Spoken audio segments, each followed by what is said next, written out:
जिलाधिकारी ने रैन बसेरे, गौशाला, पोस्टमार्टम हाउस और पुलिस चौकी का औचक निरीक्षण किया। जिलाधिकारी पैसिया ने महिला और पुरुष रैन बसेरों, गौशाला, पोस्टमार्टम हाउस और पुलिस चौकी का औचक निरीक्षण किया। इस दौरान उन्होंने व्यवस्थाओं का गहनता से निरीक्षण किया और संबंधित अधिकारियों को आवश्यक निर्देश दिए। निरीक्षण के दौरान जिलाधिकारी ने रैन बसेरों की सफाई व्यवस्था पर विशेष जोर दिया। उन्होंने देखा कि रैन बसेरों के आसपास गंदगी फैली हुई थी, जिसे लेकर उन्होंने नाराजगी व्यक्त की। उन्होंने संबंधित अधिकारियों को कड़ी चेतावनी देते हुए कहा कि सफाई व्यवस्था में किसी भी प्रकार की लापरवाही बर्दाश्त नहीं की जाएगी। उन्होंने रैन बसेरों में ठहरने वाले लोगों के लिए बेहतर सुविधाएं उपलब्ध कराने और नियमित साफ सफाई रखने के निर्देश दिए।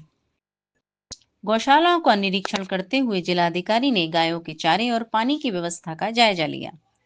उन्होंने अधिकारियों को निर्देशित किया कि गौशालाओं में चारे और पानी की कोई कमी न हो। साथ ही उन्होंने बीमार गायों की देखभाल के लिए विशेष प्रबंध करने के निर्देश दिए। जिलाधिकारी ने कहा कि गौशालाओं का प्रबंधन ठीक ढंग से होना चाहिए ताकि गायों को किसी प्रकार की परेशानी न हो। पोस्टमार्टम हाउस के निरीक्षण के दौरान जिलाधिकारी ने व्यवस्थाओं की स्थिति को परखा। उन्होंने पाया कि वहां भी साफ सफाई की कमी है और व्यवस्था को बेहतर बनाने की आवश्यकता है।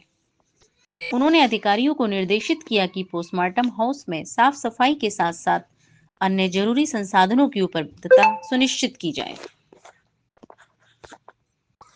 इसके अलावा जिलाधिकारी ने पास की पुलिस चौकी का भी निरीक्षण किया। उन्होंने चौकी पर तैनात पुलिस कर्मियों से उनकी समस्याओं के बारे में जानकारी ली और उन्हें बेहतर कार्य प्रणाली अपनाने के निर्देश दिए।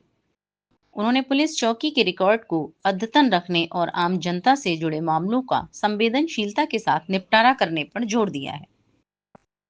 जिलाधिकारी ने कहा कि ऐसे औचक निरीक्षण आगे भी जारी रहेंगे ताकि सभी विभागों की कार्य प्रणाली में सुधार हो और आम जनता को बेहतर सेवाएं व सुविधाएं मिल सकें। उन्होंने अधिकारियों से अपेक्षा की कि वे अपने कर्तव्यों का निर्वहन ईमानदारी और तत्परता से करें। निरीक्षण के दौरान जिलाधिकारी ने लोगों से भी अपील की कि वे सरकारी सुविधाओं का सही तरीके से उपयोग करें और प्रशासन के साथ मिलकर सफाई और अन्य व्यवस्थाओं को बेहतर बनाने में सहयोग करें। आज बाहपुर पट्टी बहजोई में जो गोवंश आश्रय है उसका निरीक्षण किया गया है। हमने जितने भी हमारे गोवंश आश्रय स्थल हैं, चाहे वो कान्हा गौशाला है या निराश्रित गोवंश आश्रय स्थल हैं, उन सभी में हमारी सभी गायें जो यहाँ संरक्षित हैं उनके लिए हरा चारा, उसके बाद सेंधा नमक, चूना और दाना इत्यादि की व्यवस्थाएं कराई है। और ठंडी से बचने के लिए आप जैसे पीछे देख रहे हैं वो हमने सभी में पर्दे लगाए हैं और साथ में अलाव की भी व्यवस्था है ताकि शीतकाल का जो प्रकोप है वो गायों पर न हो। सर, रैन बसेरों के भी निरीक्षण किया है आपने, तो क्या कुछ देखने को मिला? रैन बसेरा हमने महिला पुरुष के लिए हर तहसील में और नगर निकाय के अंदर बनाया है ताकि किसी भी प्रकार से कोई भी व्यक्ति यदि बाहर से आता है या स्थानीय रूप से वहाँ रह रहा है तो वो उसे बाहर ठंडी में न सोना पड़े। वहाँ अलाव की व्यवस्था है, सोने की व्यवस्था है, शौचालय की व्यवस्था है, तो सारी व्यवस्थाएं वहाँ, बिस्तर इत्यादि वहाँ साफ स्वच्छ हैं और प्रतिदिन उनकी एंट्री भी होती है। सर, कितने रैन बसेरे जिले में बनाए गए होंगे? 8 नगर निकाय और 3 उसी में तीनों तहसीलें हैं, तो एक तरह से 8 तो बनने ही चाहिए थे। उसके अतिरिक्त हमने अलग अलग कोनों में भी बनाए हैं, तो कुल 13 जो रैन बसेरे हैं वो बनाए गए। सर, कंबल वितरण का भी जो कार्यक्रम आपका किया गया है, लेकिन कितना का लक्ष्य है जिले में बांटने का और कितने अभी तक किए गए हैं? कंबल वितरण का कार्यक्रम भी नियमित रूप से किया जा रहा है और इस बार हम जियो टैग और जो फ़ोटो खींच करके हम जो भी कंबल बांटेंगे उसका भी अपलोड किया जाएगा।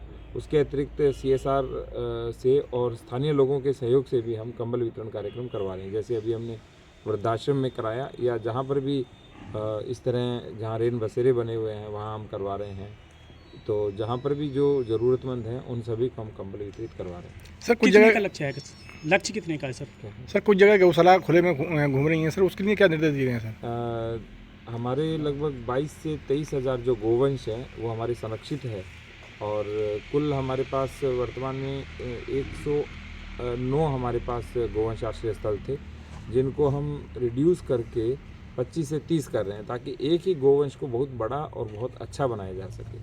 तो हम उनको आदर्श गोवंश आश्रय के रूप में विकसित कर रहे हैं। जैसे मैं पहले नगर विकास विभाग में था, तो वहाँ पर भी हमने पूरे प्रदेश के अंदर इस तरह जो गोवंश आश्रय थे निर्माण किए थे।